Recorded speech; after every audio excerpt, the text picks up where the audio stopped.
el juez más misterioso de la Biblia del que nunca has oído hablar.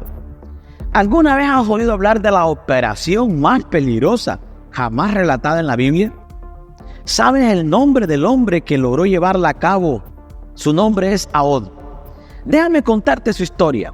Su objetivo no es un individuo común, sino un rey atrincherado en los confines de su palacio, rodeado y protegido por una multitud de guardias. Este objetivo es Eglón, el rey de Moab. ¿Por qué? ¿Por qué un solo hombre desearía correr tal riesgo?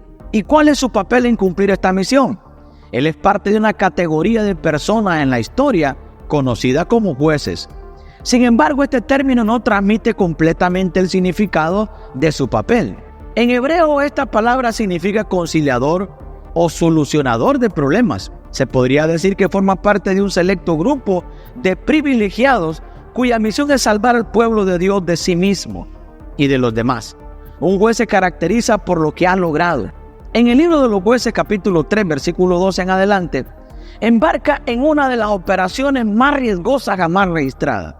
¿Cómo se llegó a esto en Israel? Bueno, todo empezó en la época del juez anterior, en la época de Otoniel. Verás, después de su éxodo de Egipto, los israelitas cohabitaron con los cananeos, los hititas, los amorreos, los fereceos, los sabeos y los jebuseos. Jueces 3, versículos 6 al 7, tomaron a sus hijas por esposas, dieron a sus propias hijas a sus hijos y sirvieron a sus dioses. Los hijos de Israel hicieron lo que desagradaba al Señor, se olvidaron del Señor y sirvieron a los Baales y a los ídolos, y han abandonado a su Dios. Su integración en las naciones paganas que los rodean se debe en parte al pecado que cometieron al casarse con estas personas. Estas uniones impías los llevaron a adorar falsos dioses paganos como los Baales y los ídolos de Acera. Ese era el nombre de una diosa de la fertilidad y el objeto de adoración de madera dedicado a ella. Acera solía representarse como un tronco de árbol desprovisto de ramas, plantado en el suelo, en el que a menudo se tallaba un símbolo que representaba a la diosa. Debido a su asociación con estos árboles tallados, los lugares de culto de Acera se llamaban comúnmente postes, y el término hebreo Acera, plural Aserim, podría referirse tanto a la diosa como al poste sagrado. Uno de los crímenes de Manasés fue colocar la imagen literalmente, el poste tallado de Acera, en el mismo templo que se había hecho. Segundo libro de Reyes, capítulo 21. Después de la muerte de Josué, la adoración a Astorot o Acera se extendió entre los descendientes de Israel. Debido a su conquista incompleta de Canaán, la nación estaba comprometida. No escucharon la palabra de Dios. Al principio combatieron la cultura pagana de los cananeos, luego la temieron y finalmente convivieron pacíficamente con ella. Cuando vives junto a algo durante el tiempo suficiente, se vuelve normal. Dios continuamente invita a las personas a ser distintas.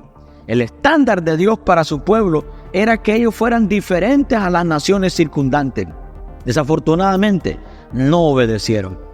¿Cómo podría sobresalir si adoraban los mismos ídolos que estas naciones? Fueron corrompidos por la adoración de Astarot o Acera. La devoción de Astarot tenía fama de sensual y sus rituales eran despreciables y repulsivos a los hijos de Israel. Se les prohibió casarse con gente pagana y practicar el culto pagano. Lamentablemente no escucharon. Dios les había advertido que no adoraran a los dioses de Canaán antes de entrar a la tierra prometida. A pesar de sus claras instrucciones, la idolatría se convirtió en un problema para su pueblo. Dios odia absolutamente la idolatría. Atrae su ira sobre aquellos que participan en ella. Contamina a las personas y a la tierra. Jueces 3, versículo 8. Y la ira de Jehová se encendió contra Israel y los vendió en manos de Cusán Risataim, rey de Mesopotamia. Y sirvieron los hijos de Israel a Cusán Risataim 8 años. Dios le dio a su pueblo exactamente lo que deseaban. Como rehusaron servirle, Él consintió de que estuvieran sujetos a un rey pagano. Solo cosecharon el fruto de sus acciones. El pecado tiene consecuencias. 8 años. Fue solo después de largos periodos de servidumbre que los hijos de Israel clamaron al Señor, y el Señor les levantó un libertador que los salvó. Otoniel hijo de Cenaz. Jueces 3, versículo 9.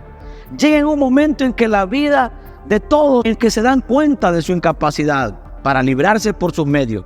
Israel tardó 8 años en darse cuenta de esto. Afortunadamente, cuando clamaron al Señor, Dios levantó un libertador para salvarlos. Este libertador fue Otoniel, el predecesor del verso 10. El Espíritu de Jehová estaba sobre él y juzgó a Israel. Salió a la guerra y el Señor los entregó en las manos de Cusán Risataim, rey de Mesopotamia. Y en su mano prevaleció contra Cusán Risataim. Versículo 11, la tierra tuvo descanso por 40 años. Entonces murió Otoniel, hijo de Cenaz. Lamentablemente el ciclo continuó. No aprendieron del pasado. Pecaron con el que los redimió muchísimas veces. En el versículo 12, los hijos de Israel volvieron a hacer lo malo ante los ojos de Jehová. Y el Señor fortaleció a Eglón, rey de Moab, contra Israel, porque habían hecho lo malo ante los ojos del Señor. Versículo 14 dice, y sirvieron los hijos de Israel a Eglón, rey de los moabitas, 18 años. Primero 8 años, luego 18 años, cometieron un gran error. Israel se había desviado de la dependencia y obediencia al eterno Dios. El Señor es el juez. Su victoria anterior no fue eterna. Necesitaba ser mantenida. No podían seguir regocijándose en el pecado, porque siempre hay consecuencias. El pecado conduce inevitablemente a la esclavitud. Versículo 15. Y clamaron los hijos de Israel a Jehová, y Jehová les levantó un libertador, a Ahod, hijo de Gera, benjamita, el cual era zurdo. Y los hijos de Israel enviaron con él un presente a Eglón, rey de Moab. Su predecesor Otoniel era de Judá, la tribu más fuerte de Israel, mientras que Ahod era de Benjamín, ahora la tribu más pequeña. Esto ilustra que Dios puede hacer uso tanto de los grandes como de los pequeños, ya que el poder viene de él. Era un hombre de una pequeña tribu, un instrumento de liberación. Un punto a recordar es que era zurdo. Este detalle jugará un papel esencial en el éxito de su misión. En ese momento los zurdos a menudo se habían obligado a convertirse en diestros. Para algunos fue una imperfección física y convirtió a Ahod en una persona inusual. Esta característica podría resultar útil. A través de él los hijos de Israel ofrecieron un regalo a Eglón, rey de Moab. Esta oportunidad se produjo por la gracia de Dios. Cuando su pueblo negó a Dios, él tenía todo el derecho de rechazar definitivamente. Sin embargo, cuando finalmente le pidieron que los liberara, respondió a sus oraciones. Esto es lo que llevó a Ahod a esta atrevida eliminación de Eglón. Para prepararse necesitaba un arma, e hizo una. Versículo 16. Y Ahod se había hecho de un puñal de 2 filos, de un codo de largo, y se lo ciñó debajo de sus vestidos a su lado derecho.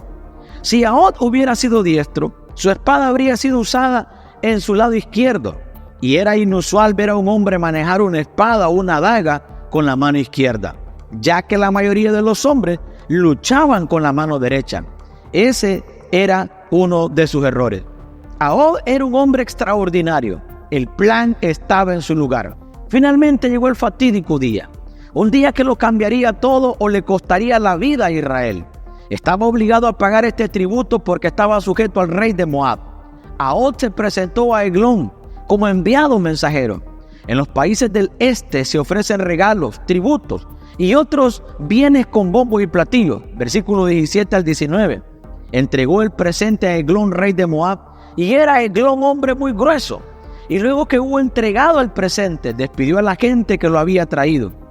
Mas él se volvió desde los ídolos que están en Gilgal y dijo: Rey, una palabra secreta tengo que decirte. Él entonces dijo: Calla. Y salieron de delante de él todos los que con él estaban, y al decir esto no falseó en nada. La verdad, el mensaje era que los que persiguen al pueblo de Dios tocan la niña de sus ojos y tendrían que responder por sus acciones. Fue en ese momento en que él fue a verlo. Versículo 20. Y se le acercó a Ahod, estando él sentado solo en su sala de verano. Y Ahod dijo: Tengo palabra de Dios para ti. Él entonces se levantó de la silla.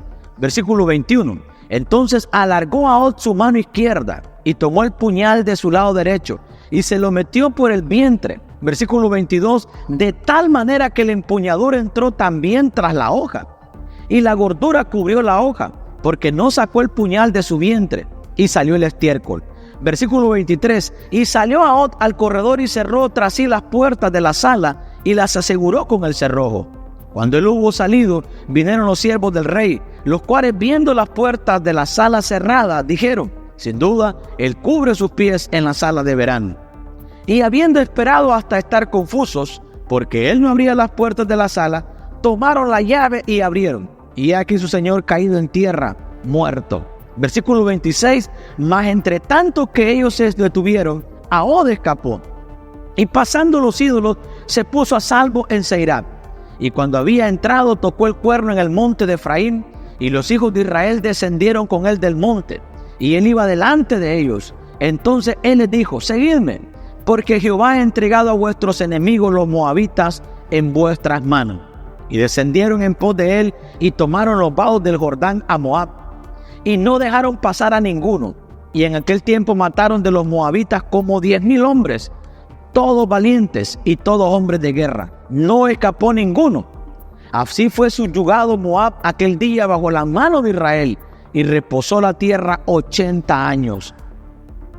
Gracias a su ingenio y coraje, así como el apoyo inquebrantable de su pueblo, Israel disfrutó del periodo más largo de tranquilidad.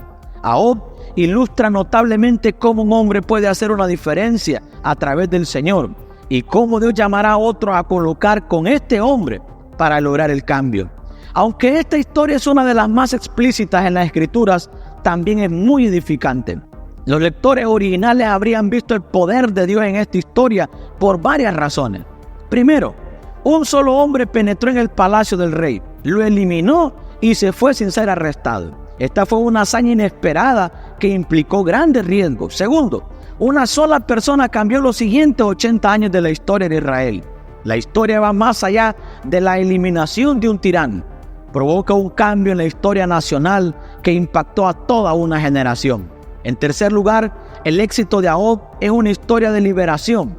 Así como Dios libró a Israel de Faraón y de Egipto cuando clamó por ayuda de Dios, y libró a Israel de su servidumbre bajo el rey Eglón cuando se volvió hacia él. ¿Qué podemos aprender? Al hacer la pregunta ¿quién fue Ahod?, las acciones de Ahod brindan información valiosa sobre cómo Dios puede cambiar el destino de una nación en un solo día, cuando responde a los gritos de ayuda de su pueblo. Además, vemos a Dios fiel a su promesa de ayudar a Israel cuando se arrepiente de sus pecados y se vuelve a él. Una lección que aún es relevante hoy en día. ¿Y tú qué opinas de este tremendo juez que se encuentra en la palabra de Dios? Déjanos tus reacciones y comentarios acerca de este tema. Comparte esta palabra. Recuerda que Cristo te ama y que Cristo pronto viene. Bendiciones.